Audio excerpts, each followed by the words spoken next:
Pada video kali ini kita akan membahas penafsiran surah An-Nisa ayat 12 dan ayat 176 berdasarkan tafsir Ibnu Katsir, khususnya mengenai hukum waris yang ditetapkan Allah dalam Al-Quran.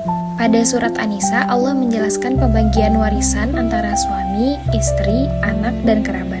Menurut tafsir Ibnu Katsir, ayat ini menegaskan bahwa aturan waris bukan hasil budaya manusia, tetapi ketetapan langsung dari Allah yang wajib dipatuhi. Ibnu Katsir menjelaskan, suami mendapatkan setengah dari harta istri jika istri tidak memiliki anak. Jika istri memiliki anak, suami mendapatkan seperempat. Sementara istri mendapatkan seperempat dari harta suami jika suami tidak memiliki anak. Jika suami memiliki anak, istri mendapatkan seperdelapan.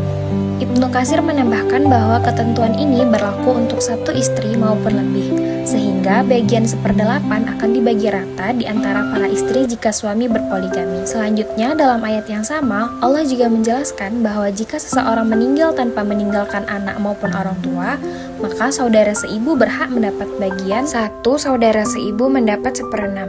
Jika saudara seibu lebih dari satu, mereka mendapat sepertiga bersama-sama.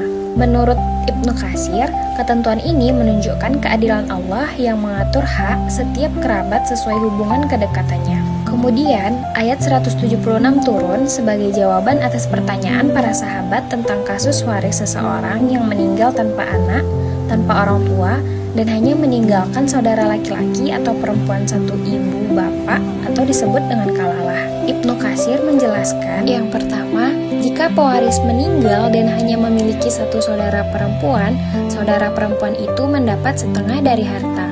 Kedua, jika pewaris memiliki dua atau lebih saudara perempuan, mereka bersama-sama mendapat 2/3 dari harta.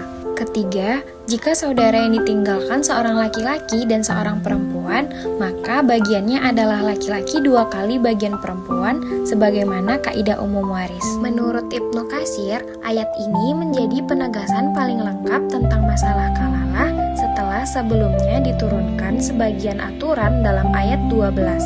Ayat 176 berfungsi sebagai penyempurna agar tidak ada lagi keraguan dalam pembagian waris bagi orang yang tidak memiliki keturunan langsung. Ibnu Katsir juga menegaskan bahwa Allah menutup ayat ini dengan penekanan bahwa hukum waris ini adalah agar kalian tidak tersesat. Artinya, mengikuti aturan waris adalah salah satu wujud ketaatan dan bentuk keadilan dalam